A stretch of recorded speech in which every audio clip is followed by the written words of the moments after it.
95% የምንሆነው ሁላችንም ሳናውቅ የእግዚአብሔር ቃል ተላልፈናል። የእግዚአብሔርን ትእዛዝ ሽረናል ማለት ነው። ሰላም ውድ የቻናሌ ተከታዮች እንኳን ወደ ቻናሌ በሰላም መጣችሁ። ለዛሬ የምናየው ሁላችንም ሳናውቅ እግዚአብሔርን የበደልንበት፣ የእግዚአብሔርን ቃል የሻርንበት፣ የእግዚአብሔርን ቃል ትእዛዝን ያፈረስንበት ነገር ነው የምናየው።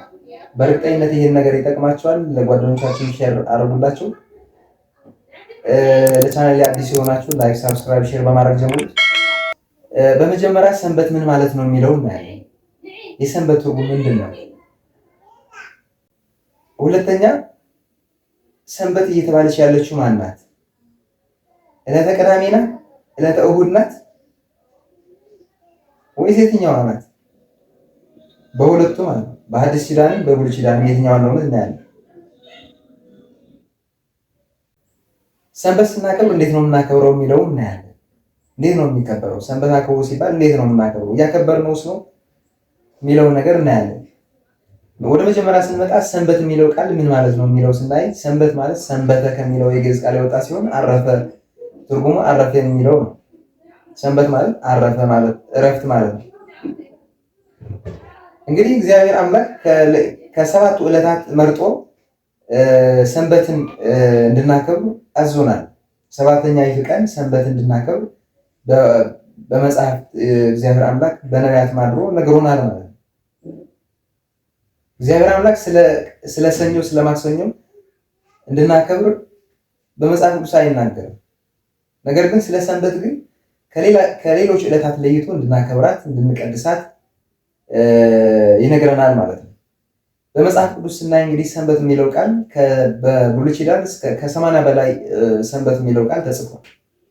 በሐዲስ ኪዳንም ስናይ ከ60 በላይ ሰንበት የሚለው ቃል ተጽፏል ማለት ነው። ከአስርቱ ትእዛዛት አንዱ እንግዲህ ሰንበትን አክብር የሚለው ነው። በብሉይ ኪዳን ስናይ ከአስርቱ ትእዛዛት አንዱ ሰንበትን አክብር አይደል? ሰንበትን አክብር ነው የሚለው። ስለዚህ ሰንበት እየተባለች ያለችው በኦሪት ማናት? ሰባተኛይቱ ቀን ማለት ነው። ሰባተኛይቱ ቀን እሁድ አንድ ብሎ ይጀምራል። እሁድ ማለት አሃደ አንድ ማለት ነው። እሁድ አንድ፣ ሰኞ ሁለት፣ እንዲህ እያልን ስንቆጥር ሰባተኛው ቀን ሰንበት ይሆናል። ያቺ ቀን በብሉይ ኪዳን ሰንበት ተብላ ተጠርታለች ማለት ነው። ያቺ ቀን ነው እንድናከብራት እየታዘዝን ያለን። በኦሪት ዘጸአት በዚህ በምዕራፍ 2 ከቁጥር 3 ስናይ በኦሪት ዘፍጥረት ምዕራፍ 2 ከቁጥር 3 እግዚአብሔር ዕለተ እሁድ ፍጥረቱን አንድ ብሎ ጀምሮ በዕለተ ዓርብ አዳምን በመጨረሻ ፈጥሮ በሰባተኛው ቀን በዕለተ ሰንበት አረፈ ይለናል። እግዚአብሔር ከስራ ሁሉ አረፈ። ያቺ ቀን ቀደሳት፣ እኛም እንድናከብራት በዚህ ተጠቅሷል ማለት ነው። ከአስርቱ ትእዛዛት አንዷ ሆና ተሰጠናለች ማለት ነው። በዚህ በኦሪት ዘጸአት ምዕራፍ 20 ቁጥር 6 እንዲህ ይላል፣ የሰንበትን ቀን ትቀድሰው ዘንድ አስብ። ስለዚህ የሰንበት ቀን እንድናከብረው እንድንቀድሰው መጽሐፍ ቅዱስ ያዘናል ማለት ነው። በዚህ በኦሪት ዘጸአት ምዕራፍ 20 ከቁጥር 10 እንዲህ ይላል፣ በሰባተኛው ቀን ለእግዚአብሔር አምላክህ ሰንበት ነው። አንተ ወንድ ልጅህም ሴት ልጅህም ሌሎችም ምንም ስራ እንዳይሰሩ በዚች ቀን እንግዲህ በሰባተኛይቱ ቀን ለእግዚአብሔር አምላክ ሰንበት ነውና ምንም ስራ እንዳይሰሩ ወንድ ልጆችህም ሴት ልጆችህም። ስለዚህ ምንም ስራ መስራት እንደማይገባ ይነግረናል ማለት ነው። ይሄ ብቻ አይደለም። በዚህ በኦሪት ዘጸአት ምዕራፍ 31 ከቁጥር 15 እንዲህ ይላል፣ ሰንበት ቅድስት ናትና ጠብቋት። በዚች ቀን የሚረክስ ሁሉ ይገደል፣ ስራንም የሚሰራ ሁሉ ከሕዝቡ ተለይቶ ይጥፋ ይላል።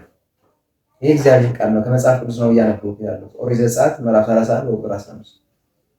ስለዚህ በዚች ቀን የሚረክስ ቢኖር አለ። የሚረክስ ማለት እኛ ሰዎች በተለያዩ ነገሮች እንረክሳለን። በዝሙት ሊሆን ይችላል፣ ከሰዎች ጋር በመጣላት ሊሆን ይችላል። እነዚህ ሰዎችን የሚያረክሱ ስራዎች ናቸው። በስራም ሰው ይረክሳል።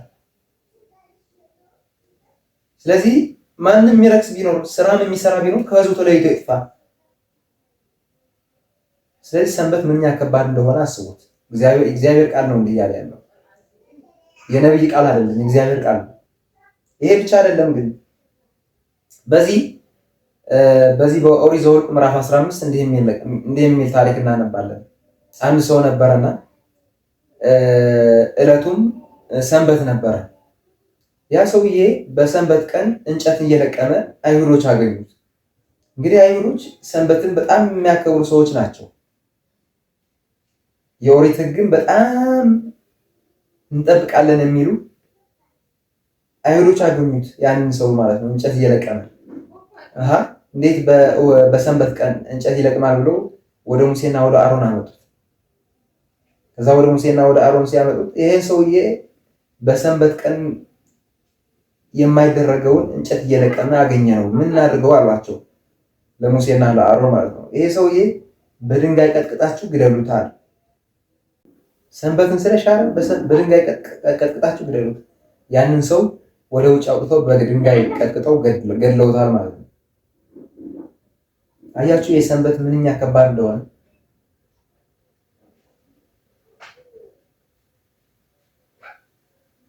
ስለዚህ በብሉይ ኪዳን ሰንበት እየተባለች ያለችው ሰባተኛይቱ ቀን ማለት ነው።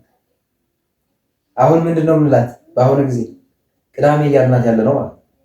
ቅዳሜ አይደለች፣ ሰንበት ናት። እሺ በሐዲስ ኪዳንም አልተሻረችም። እንዳልተሻረች አሁንም ሰንበት እንደምትባል በመጽሐፍ ቅዱስ በሐዲስ ኪዳንም እናያለን ማለት ነው። እስቲ ወደ ሐዲስ ኪዳን ደግሞ ሰንበት ያው የኦሪቷ ሰንበት እንደሆነች እንዳልተሻረች እንዴ በዚህ በማቴዎስ ወንጌል ምዕራፍ 12 ከቁጥር 10 እነሆም ቃል በቃል አነብላችሁ። እነሆም እጅ የሰለለች ሰው ነበረ፣ ይከሱት ዘንድም በሰንበት መፈወስ ተፈቅዷልን ብለው ጌታችንን ጠየቁት። በምን ቀን ነበረ? በሰንበት ቀን ነበረ። ስለዚህ ጌታችን በዕለተ ሰንበት ይፈውስ ስለነበረ አይሁድ ሊከሱት ይፈልጉ ነበረ። አይሁድ እየተጣበቁለት ያለው ዕለተ እሑድ አይደለም፣ ሰንበት ነው። የብሉይ ኪዳን ሰንበት ነው። የሐዲስ ኪዳንም ሰንበት እያለ ይጠራዋል። ስለዚህ አልተቀየረም፣ አልተሻለም። በሐዲስ ኪዳንም ሰንበት ናት። ቅዳሜ ምንላት አሁን ልክ እንደ ሌሎች ዕለታት ስራ ለመስራት ምናምን አሳንሰን የምናያት ዕለት በሐዲስ ኪዳን እንዳልተሻረች በዚህ ሰንበት እያለ ይጠራታል፣ በሐዲስ ኪዳን ማለት ነው። ይሄ ብቻ አይደለም። በዚህ በማርቆስ ወንጌል ምዕራፍ 3 ከቁጥር 2 እንዲህ ይላል፣ ደግሞም ወደ ምኩራብ ገባ። ጌታችን ወደ ምኩራብ እየገባበት ያለ ዕለት መቼ ነው? ዕለተ ሰንበት ነው፣ የአሁኗ ቅዳሜ ማለት ነው። ሊከሱትም ደግሞም ወደ ምኩራብ ገባ፣ በእጁ የሰለለች ሰው ነበረ፣ ሊከሱትም በሰንበት ይፈውሰው እንደሆነ ብሎ ይጠባበቁት ነበረ። ጌታችን እኮ ነው በሰንበት ቀን ይፈውሰው እንደሆነ ያንን እጁ የሰለለች ሰው ይፈውሰው እንደሆነ በሰንበት ብለው ይጠባበቁት ነበር። ሊከሱት በሰንበት ቀን የማይደረገውን አደረገ ብለው ሊከሱት ማለት ነው። ስለዚህ ይሄ በአዲስ ኪዳን ነው እያልኩ ያለው። አይሁድ እየተጣበቁት ያለው ለማን ነው? አሁን ሰንበት እያልን እያከበርናት ያለ ነው ለዕለተ እሑድ ይመስላችኋል? አይደለም። አሁን ቅዳሜ ብለን ከሌሎች ዕለታትን አሳንሰን ለስራ ቀን የምናውላት እኮ ነው ሰንበት እያለ እየጠራት ያለው እንጂ ዕለተ እሑድ ቢሆን አሁን ሰንበት እያልን እያከበርናት ያለው ዕለተ እሑድ ቢሆን ድሮ አይሁድ ሊከሱት አይፈልጉም ነበር። ምክንያቱም አይሁድ ሰንበትን ብለው የሚጠሯት ቀዳሚት ነው። አይሁድ ሰንበት እያሉ የሚጠሯት ሰባተኛይቱ ቀን ናት። እኛ አሁን ሰንበት እያልን እያከበርናት ያለው ግን የመጀመሪያዊቱ ቀን ማለት ነው። ፍጥረትን መፍጠር የጀመረባት ማለት ነው። ስለዚህ በሐዲስ ኪዳንም ቅዳሜ አይደለች፣ ሰንበት ናት። እሺ አዲስ ኪዳንም እንዳልተሻረች ሰንበት ብሎ ይጠራታል። ያቺ የኦሪት ያቺ የብሉይ ኪዳን ሰንበት ማለት ነው። ይሄ አይደለም፣ ይሄ ብቻ አይደለም፣ በብዙ ተጠቅሷል በሐዲስ ኪዳን። በተለይ ጌታችን ሕሙማን በሚፈውስበት ሰዓት፣ ዕውራንን በሚያበራበት ሰዓት አይሁዶች ይከሱት ነበረ። ምክንያቱም ዕለቱ ሰንበት ስለነበረ ይከሱት ነበረ። ስለዚህ በብሉይ ኪዳን በሐዲስ ኪዳንም አልተሻረችም ማለት ነው። ይሄ ብቻ አይደለም። በዚህ በሉቃስ ወንጌል ምዕራፍ 23 ቁጥር 56 እንዲህ ይላል፣ ጌታችን ሽቶ ለመቀባት ሽቶ አዘጋጁ፣ በሰንበትም እንደ ትእዛዙ አረፉ። ጌታችን የተሰቀለበት ዓርብ ዕለት ነበርና በዕለተ ሰንበት አረፉ። ዓርብ በነጋታው አረፉ፣ ሰንበት ስለሆነ። መቼ ሄዱ? ሽቶ ይዘው ጌታችን ለመቀባት ዕለተ እሑድ በተነሳበት ሰዓት። አሁን ሰንበትን እያልናት ያለ ነው ማለት ነው።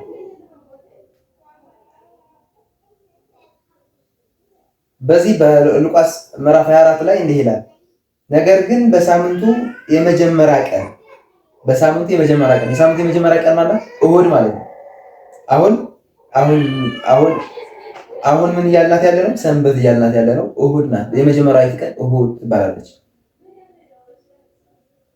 በዚች ቀን ሽቶ ይቀቡት ዘንድ ማርያም መግደላዊትና ማርያም የያዕቆብ እናት መጡ፣ ሽቶ ይዘው ማለት ነው። ያኔ ጊዜ ጌታችን ተነስቶ ስለነበረ አላገኙትም። ስለዚህ በሐዲስ ኪዳንም አልተሻረችም። ቅዳሜ እያልናት ያለ ነው። ሰንበት ናት፣ አልተሻረችም። ስሟም አልተለወጠም። ቅዳሜ ወደ መሆን አልተለወጠም። ስለዚህ ቅዳሜ የሚለው ስያሜ ለምን መጣ ካልነው ሁለት ሰንበታት ስላሉ በሐዲስ ኪዳን ሁለት ሰንበታት አሉ። አሁን ሰንበት እያልን እያከበርናት ያለ ነው ዳግማዊ ሰንበት እንላታለን ማለት ነው። ስለዚህ በሐዲስ ኪዳን ሁለት ሰንበቶች አሉ። አንደኛ በመጽሐፍ ቅዱስ የታዘዘውን በሐዲስ ኪዳንም በብሉይ ኪዳንም ስሟ ያልተቀየረው ሰንበት አሁን እኛ ቅዳሜ እንላለን። አሁን በኋላ ልክ ሰንበት መሆኗን አውቀን ከስራ ከዓለማዊ ስራ ከስጋዊ ስራ ተቆጥበን በመንፈሳዊ ስራ መጽሐፍ ቅዱስን በማንበብ ሕሙማንን በመጠየቅ የተቸገሩ በመርዳት በዚህ ማሳለፍ ይገባናል እንጂ በዓለማዊ ስራ ማሳለፍ እግዚአብሔር ትእዛዝን መተላለፍ ይሆናል። እንጨትን ለቅመው እንኳን አይታቸዋል። በዚህ በኦሪት ዘኍልቍ ምዕራፍ 15 ላይ እንጨት ይለቅም የነበረ ሰውዬ በሰንበት ቀን የማይደረግ ነገር ስላደረገ በድንጋይ ተቀጥቅጦ ሙቷል። እኛ እስከዚህ የበለጠ ነገር ስንት እየሰራን ነው። እሱስ ምግብ ለማብሰል ስለራበው ምግብ አብስሎ ለመብላት ነው እንጨት የለቀመው። እኛ ስንት ነገር እናደርጋለን። ስለዚህ ሰንበት መሆኗን አውቀን ከዓለማዊ ስራ ተቆጥበን እንድንውል ይገባናል ማለት ነው። ግን አልፎ መዋል አይደለም። አሁን ሰንበት እያከበር ሰንበት ማክበር አለብን ስንል እንዲሁ እጃችን እግራችን አጣጥፈን መቀመጥ ሳይሆን መንፈሳዊ ስራ በመስራት ማለት ነው። መንፈሳዊ ስራ በመስራት ማክበር ይገባናል ማለት ነው። እንግዲህ አሁን ሁለተኛይቱ ሰንበት ደግሞ በሐዲስ ኪዳን ዳግማዊ ሰንበት እያልን ያለ ነው ዕለተ እሑድ ማለት ነው። ዕለተ እሑድም ሰንበት ተብላ መከበር አለባት ብለው ሊቃውንት ተወስነው ሰንበት ሁለተኛ ሰንበት ሆና በሐዲስ ኪዳን እናከብራታለን። እኩል መከበር አለባቸው። ዕለተ እሑድና ዕለተ ሰንበት ሁለቱም እንደ ሰንበት ተቆጥሮ ነው የሚከበሩት። ዕለተ እሑድም ጌታችን በጣም ታላቅ የደህንነት ስራ ሰርቶበት ስላለፈ በመጀመሪያ ፍጥረቶችን አንድ ብሎ መፍጠር የጀመረበት ዕለተ እሑድ ነበረ። ሁለተኛ ነገር ጌታችን ለእኛ ሲል በዕለተ ዓርብ ተሰቅሎ ከሙታን የተነሳበት ዕለተ እሑድ ስለነበረ ይቺ በጣም ታላቅ ስራ ጌታችን ሰርቶባታልና እንደ ሰንበት ተብላ ትከበር ብለው አሁን ሰንበት እያልን ሁለታቸው በአንድ ማለት ነው እያከበርናቸው ነው። በሐዲስ ኪዳን ሁለት ሰንበት አለ። ዕለተ እሑድም ሰንበት ተብላ መከበር አለባት ብሎ ስለወሰኑ ሰንበት አለች። አሁን ቅዳሜ እያልናት ያለነው ሰንበት ማለት አለብን። ሁለተኛ ደግሞ እሑድ የሚባለውን ማለት ነው እሷም ሰንበት ናት። ስለዚህ ሁለት ሰንበታት አሉ። ሁለቱም ሰንበታት እኩል አድርገን ማክበር አለብን ማለት ነው። በቤተ ክርስቲያንም አሁን ቅዳሜ እየተባለ በእግዚአብሔር ቤት የሚደርሰው ስብሐተ እግዚአብሔር ቤተክርስቲያን የሚደርሰው ስብሐተ እግዚአብሔር ሰዓታቱ፣ ቅዳሴው፣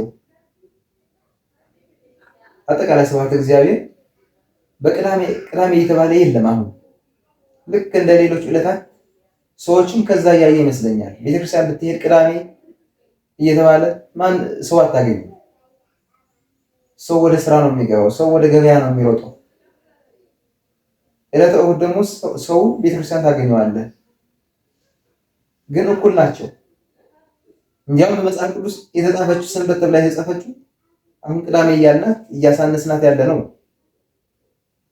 ስለዚህ እኩል ሰንበት መሆኑን እኩል ክብር እንዳላቸው ስለዚህ እኩል ሰንበት መሆናቸው አውቀን እንድናከብራቸው ይገባል ማለት ነው። አንዳንድ ጥያቄ ያልገባችሁ ነገር ካለ በኮሜንት ስር አስቀምጡልኝ፣ መልስላችኋለሁ። ላይክ፣ ሳብስክራይብ በማድረግ አበረታቱ።